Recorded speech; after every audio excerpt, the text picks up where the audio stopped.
غزوہ بدر میں مسلمانوں کو بہت زبردست اللہ نے فتح دی، کفار مکہ کو بڑی زک پہنچی، 70 بڑے بڑے تقریباً سارے ان کے بڑے سردار مارے گئے۔ ان کے اندر اب جو جلن تھی اور غصہ تھا، اور عرب کا یہ مزاج تھا کہ بدلہ لینا ہے، لہذا 1 سال کے اندر انہوں نے پوری تیاری کی، تمام جو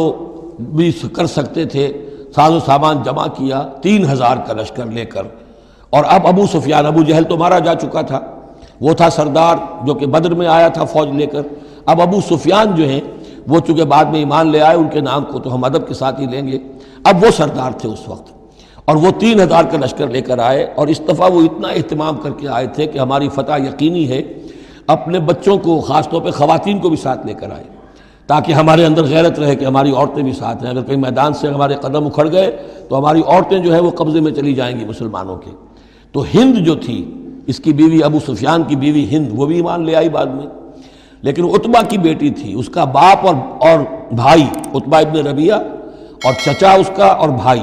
یہ 3 جو ہیں بدر میں قتل ہو چکے تھے، مسلمانوں کے ہاتھوں واسر جہنم ہو چکے تھے۔ تو ہند کے سینے کے اندر بھی انتقام کی آگ تھی۔ باقی تو یہ کہ کوئی گھر بچا ہی نہیں تھا مکے کا جن کا کوئی نہ کوئی آدمی مارا نہ گیا، اور 70 آدمی مارے گئے تھے۔ اب یہ جب لوگ آئے ہیں تو ادھر حضور نے مشورہ کیا صحابہ سے کہ کیا کرنا چاہیے، لشکر آ گیا 3000 کا۔ کچھ لوگوں نے کہا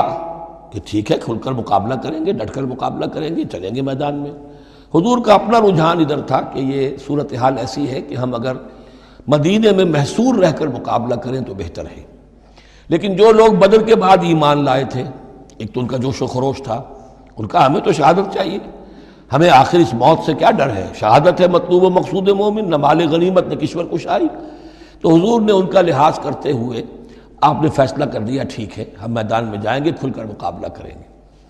اس پر جب وہ مقابلے میں پہنچ گئے ہیں، آپ لے کر گئے تھے 1000 آدمی باہر۔ جب آمنا سامنا ہوا ہے تو وہاں عبداللہ ابن ابی یہ کہہ کر اپنے 300 آدمیوں کو لے کے واپس آ گیا۔ اتفاقاً اس کی رائے بھی یہ تھی کہ کھلے میدان میں جنگ مت کرو، بلکہ یہ کہ محصور ہو کر، جو حضور کی رائے تھی وہی اس کی بھی تھی اس وقت۔ لیکن اس وقت وہ یہ کہہ کر کہ جب ہماری بات نہیں مانی جاتی تو ہم خواہ کیوں اپنی جانیں جو ہیں جوکھوں میں ڈالیں، وہ 300 آدمی لے گیا تو رہ گئے صرف 700۔ ان 700 میں سے بھی 2 گھرانے ایسے تھے، بنو حارثہ بنو سلمہ، ان کے قدم بھی تھوڑی دیر کے لیے ڈگمگائے، لیکن پھر ان کو اللہ تعالیٰ نے حوصلہ دیا اور وہ جم گئے، وہ 300 چلے گئے۔ اس کے بعد اللہ نے وعدہ کیا ہوا تھا مدد کا، جنگ ہوئی، مدد آئی اور اللہ نے فتح دے دی۔ لیکن وہ ایک درہ تھا مسلمانوں کی پشت پر پہاڑ میں۔ حضور کو اندیشہ تھا کہ ایسا نہ ہو کہ وہاں سے ہم پر حملہ ہو جائے، تو 2 طرف سے ہم چکی کے پاٹ کے درمیان، 2 پاٹوں کے درمیان آ جائیں۔ وہاں 50 تیر انداز آپ نے مقرر کر دیے تھے کہ یہاں سے مت ہلنا، چاہے تم یہ دیکھو کہ ہم سب مارے گئے اور ہمارے گوشت جو ہے وہ کوے اور چیلیں کھا رہے ہیں، تب بھی تم نے نہیں ہلنا یہاں سے۔ لیکن جب مسلمانوں کو فتح ہو گئی، وہاں اختلاف ہو گیا کہ حضور نے جو فرمایا تھا وہ شکست کے سلسلے میں تھا، اب تو فتح ہو گئی ہے، چلو اب چل کے مال غنیمت جمع کرنے میں باقی تم لوگوں کا ساتھ دو۔ جو وہاں کے لوکل کمانڈر تھے وہ منع کرتے رہے کہ ہرگز مت ہلو، حضور کا حکم یاد رکھو۔ وہ تعویل کر چکے تھے حضرت حضور کے حکم کی۔ 35 چلے گئے، 15 رہ گئے۔ خالد ابن ولید اس وقت جو تھے، کیولری جو تھی، جو گھڑ سوار تھے ان کے جو ہے وہ کمانڈر خالد ابن ولید تھے، ایمان نہیں لائے تھے ابھی۔ ان کی عقابی نگاہ نے دیکھ لیا کہ وہ درہ خالی ہے، تو ادھر تو شکست ہو رہی ہے، وہ اپنا 100 گھوڑوں کا جتنا بھی گھوڑے تھے ان کا لے کر پورا کا پورا رسالہ، اور وہ پیچھے سے آ کر حملہ کیا اور وہ فتح شکست میں بدل گئی۔ 70 صحابہ شہید ہو گئے، حضور بھی زخمی ہو گئے، دندان مبارک شہید ہوئے، خون اتنا گیا کہ یہ بھی مشہور ہو گیا کیونکہ بے ہوشی طاری ہو گئی تھی کہ حضور کا انتقال ہو گیا ہے۔ لیکن پھر یہ ہے کہ ہمت کر کے لوگوں جمع ہوئے، حضور نے لوگوں کو پکارا، پھر آپ نے یہ فیصلہ کیا کہ پہاڑ پر چڑھ کر اور وہاں پر اس وقت بچاؤ کر لیا جائے، تو تمام مسلمان پہاڑ پر چڑھ گئے۔ اب موقع یہ تھا ان کے لیے، ابو سفیان اور دوسری طرف جو یہ ان کے ساتھی جو کیولری کے سردار تھے خالد ابن ولید، ان میں اختلاف ہو گیا۔ خالد ابن ولید کا کہنا یہ تھا کہ ان کا پیچھا کرو اور ختم کر کے ہی چلو، یہاں سے پہاڑ پر چڑھو۔ ابو سفیان نے کہا نہیں، یہ بہت خطرے کی بات ہے، وہ اونچائی پر ہے، اوپر سے پتھر پھینکیں گے اور ہمارے گھوڑوں کا بھی نقصان ہوگا، ہمارا بھی ہوگا، اب ہم نے بدر کا بدلہ لے لیا ہے، اب ہم چلتے ہیں۔ وہ وہاں سے چلے گئے۔ بہرحال یہ ہے پورا سلسلہ کہ جس کے اب واقعات اس میں آئیں گے، تو ایک سکیچ میں نے آپ کے سامنے رکھ دیا ہے۔ وَإِذْ غَدَوْتَ مِنْ أَهْلِكَ تُبَوِّئُ الْمُؤْمِنِينَ مَقَاعِدَ لِلْقِتَالِ، اور یاد کریے اے نبی صلی اللہ علیہ وسلم جب کہ آپ صبح کو اپنے گھر سے نکلے تھے، اپنے حضرت عائشہ صدیقہ کے حجرے سے آپ برآمد ہوئے تھے، تُبَوِّئُ الْمُؤْمِنِينَ، اور آپ لوگوں کو مقاعد للقتال، آپ لوگوں کو ان کے مورچوں میں بٹھا رہے تھے، یعنی آپ جب صف بندی کر رہے تھے وہاں اور مورچے معین کر رہے تھے۔ واللہ سمیع علیم، اللہ سب کچھ سننے والا اور جاننے والا ہے۔ اذ ہمت طائفتان منکم ان تفشلا، جبکہ دو گروہ تم میں سے ایسے تھے اے مسلمانوں کہ وہ کچھ کمزوری انہوں نے دکھائی، نامردی کا مظاہرہ کیا، ان کے پاؤں لڑکھڑائے۔ واللہ ولیہما، حالانکہ اللہ تعالیٰ ان کا پشت پناہ تھا۔ وعلی اللہ فلیتوکل المؤمنون، اور اللہ تعالیٰ پر ہی توکل کرنا چاہیے اہل ایمان کو۔ جیسا کہ میں نے عرض کیا، یہ بنو حارثہ بنو سلمہ انصار کے دو گھرانے تھے، عارضی سی ان کے اندر کمزوری آئی، بر بنائے تب بشری، لیکن پھر وہ جم گئے۔ لیکن ان کی جو ہے ذکر قرآن میں کر دیا گیا، اور وہ اس پر فخر کرتے تھے کہ ہم وہ لوگ ہیں کہ جن کا ذکر اللہ نے قرآن میں کیا ہے، واللہ ولیہما، کیونکہ پھر وہ عارضی سی جو ان پر آئی تھی کمزوری وہ رفع ہو گئی۔ اور آپ غور کریں گے کہ وہ جو بدبخت تھے 300 جو چلے گئے عین میدان جنگ سے، ان کا ذکر بھی اللہ نہیں کر رہا ہے یہاں پر، گویا کہ وہ اس لائق بھی نہیں ہے کہ ان کا ذکر کیا جائے۔ انڈائریکٹلی اس کا ذکر آخر میں آئے گا ورنہ شروع میں نہیں۔ وَلَقَدْ نَصَرَكُمُ اللَّهُ بِبَدْرٍ وَأَنْتُمْ أَذِلَّةٌ، اور مسلمانوں یاد کرو اللہ نے تمہاری مدد کی تھی بدر میں جبکہ تم بہت کمزور تھے۔ کل 8 تلواریں، 313 کے سوا سب کے پاس تلواریں نہیں تھیں، 8 تلواریں کل۔ 200 کا 100 گھوڑے کا رسالہ لے کر آئے تھے بدر میں بھی، ادھر 2 گھوڑے تھے صرف، ادھر 700 اونٹ تھے، ادھر 70 اونٹ تھے۔ یہ کوئی 313 کے مقابلے میں 1000، تو اللہ نے تمہاری مدد کی تھی۔ وَلَقَدْ نَصَرَكُمُ اللَّهُ بِبَدْرٍ وَأَنْتُمْ أَذِلَّةٌ، تم بہت کمزور تھے اس وقت۔ فَاتَّقُوا اللَّهَ لَعَلَّكُمْ تَشْكُرُونَ، تو اللہ کا تقوی اختیار کرو تاکہ تم اللہ کا صحیح معنی میں شکر ادا کر سکو۔ اس تقول للمؤمنین، اے نبی جب کہ آپ کہہ رہے تھے اہل ایمان سے، أَلَنْ يَكْفِيَكُمْ، کیا تمہارے لیے یہ کافی نہیں ہے، أَنْ يُمِدَّكُمْ رَبُّكُمْ بِثَلَاثَةِ آلَافٍ مِّنَ الْمَلَائِكَةِ مُنزَلِينَ، کہ اللہ تعالیٰ تمہاری مدد کرے 3000 فرشتوں سے کہ جو آئیں اترنے والے ہیں آسمان سے، یعنی 3000 کا لشکر آیا ہے۔ تو اے مسلمانوں میں تمہیں خوشخبری دیتا ہوں اللہ تعالیٰ 3000 فرشتے تمہاری مدد کو بھیجے گا۔ بلا، حضور نے اللہ تعالیٰ کی طرف سے آ رہا، یہ بات تو حضور نے فرمائی تھی، اللہ تعالیٰ نے حضور کی اس دعا، گویا کہ دعا کہہ لیجئے یا جو بھی آپ نے پیشن گوئی کی، ایک طرح کا استدعا بھی ہو سکتی تھی کہ اللہ سے اس طریقے سے آپ یہ استدعا کر رہے ہوں، تو فوراً اس کی منظوری کا اعلان ہو گیا، بلا کیوں نہیں۔ ان تصبروا وتتقوا، مسلمانوں اگر تم صبر کرو گے اور تقوی کی روش پر رہو گے، وَيَأْتُوكُم مِّن فَوْرِهِمْ هَٰذَا، اور اگر وہ فوری طور پر تم پر حملہ آور ہو جائے دشمن، يُمْدِدْكُمْ رَبُّكُمْ بِخَمْسَةِ آلَافٍ، تو اللہ تو تمہاری مدد کرے گا تمہارا پروردگار 3000 نہیں 5000 فرشتوں کے ذریعے سے، مصوبین جو نشان زدہ گھوڑوں کے اوپر آئیں گے۔ لیکن اس کے ساتھ دیکھیے وَمَا جَعَلَهُ اللَّهُ إِلَّا بُشْرَىٰ لَكُمْ، لیکن یہ سب بھی اللہ تعالیٰ کی طرف سے ایک بشارت کے طور پر تمہیں بتا دیا گیا،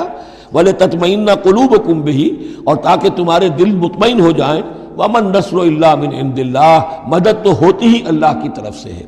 فرشتوں کا بھیجنا بھی ضروری نہیں ہے، اللہ فرشتوں کو بھیجے بغیر مدد کر سکتا ہے، کن فیکون کی شان رکھتا ہے، لیکن تمہاری طبع بشری کے حوالے سے تمہیں یہ خبر دی گئی ہے کہ 3000 کی اگر دشمن سامنے ہے تو تمہیں 3 نہیں 5000، اگر وہ فوری طور پر آگے حملہ آور ہو گئے تو 5000 تمہیں فرشتے بھیج دیں گے۔ لِيَقْطَعَ طَرَفًا مِّنَ الَّذِينَ كَفَرُوا، یہ اللہ تعالیٰ چاہتا ہے کہ یہ کافروں کا ایک بازو کاٹ دے،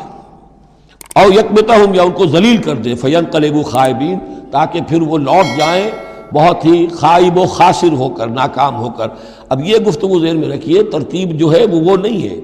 پہلے جو ذکر ہو رہا ہے وہ تو آپ میدان جنگ میں پہنچ چکے تھے، یہ ذکر ہو رہا ہے اس سے پہلے کا، جب خبریں پہنچی ہوں گی کہ 3000 کا لشکر آ رہا ہے، اس وقت جو گفتگو ہوئی ہے۔ اب اس جنگ کے دوران جو بھی کچھ مسلمانوں سے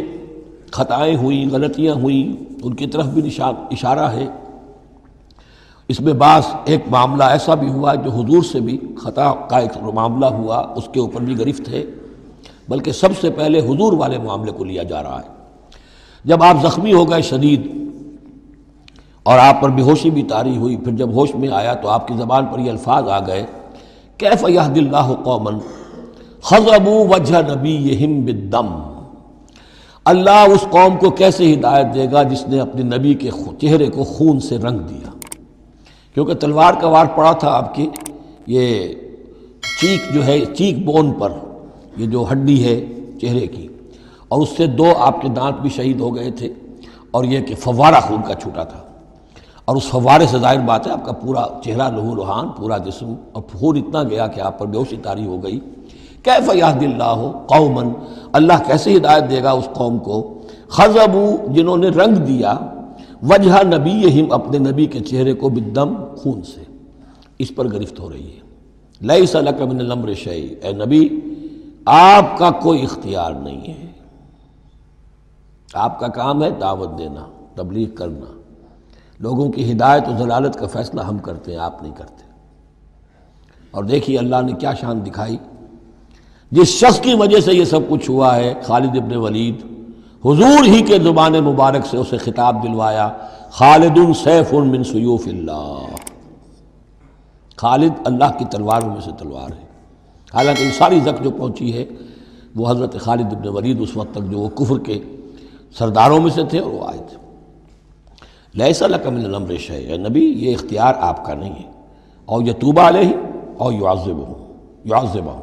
اللہ کے اختیار میں، وہ چاہے گا تو ان کی توبہ کی توفیق دے دے گا، وہ ایمان لے آئیں گے، یا اللہ چاہے گا انہیں عذاب دے گا، فإنہم ظالمون، اس لیے کہ ظالم تو ہیں، انہوں نے گناہ تو کیا ہے، غلط کام کر رہے ہیں، سزا کے وہ حقدار ہو چکے ہیں، لیکن ہو سکتا ہے اللہ انہیں ہدایت دے دے۔ اب دیکھیے یہ وقت کی بات ہوتی ہے، چند سال پہلے طائف میں وہ دعا جو ہے آپ سے کہا گیا، فرشتہ آیا کہ اے نبی جنہوں نے آپ پر پتھراؤ کیا ہے اور آپ کی توہین و تذلیل کی ہے، یہ ملک الجبال جو ہے کہتا ہے کہ میں حاضر ہوں، مجھے اللہ نے بھیجا ہے، آپ فرمائیں تو ان دونوں پہاڑوں کو ٹکرا دوں جن کے مابین یہ وادی کے اندر یہ شہر طائف آباد ہے، تاکہ یہ سب پس جائیں، سرما ہو جائیں۔ آپ نے فرمایا نہیں، کیا عجب کہ اللہ تعالیٰ ان کی آئندہ نسلوں کو ہدایت دے دے۔ لیکن اب یہ مرحلہ کچھ ایسا تھا کہ زبان مبارک سے وہ جملہ نکل گیا۔ یہ بھی ہو سکتا ہے کچھ چونکہ بے ہوشی سے ایک دم اٹھے ہیں تو اس وقت شاید پوری طریقے سے آپ جو ہے اپنے پوری طرح اپنے حواس جو ہے ابھی بحال نہیں ہوئے تھے اور یہ الفاظ نکل گئے۔ لیکن اللہ تعالیٰ کا معاملہ یہ، الرب رب وَإِن تنزل والعبد عبد وَإِن ترقى، بندہ بندہ ہی رہتا ہے چاہے کتنا ہی بلند ہو جائے، اور رب رب ہی ہے چاہے کتنا ہی نزول فرما لے۔ اب تو وہ وقت ہے نا، رات کا پچھلا پہر شروع ہو رہا ہے نا، اللہ تعالیٰ سمائے دنیا تک نازل ہوں گے، اور شب معراج میں حضور 7ویں آسمان پر چلے گئے۔ اللہ اس پہلے آسمان پر آ کر بھی رب ہے، اور حضور اس 7ویں آسمان پر پہنچ کر بھی بندے ہیں۔ الرب رب وَإِن تنزل والعبد عبد وَإِن ترقى وَلِلَّهِ مَا فِي السَّمَاوَاتِ وَمَا فِي الْأَرْضِ، اللہ ہی کے لیے ہے جو کچھ کہ ہے آسمانوں اور زمین میں۔ یغفر لمن یشاء ویعذب من یشاء، وہ جس کو چاہتا ہے بخش دیتا ہے، جس کو چاہتا ہے عذاب دیتا ہے۔ واللہ غفور الرحیم، اللہ غفور الرحیم ہے۔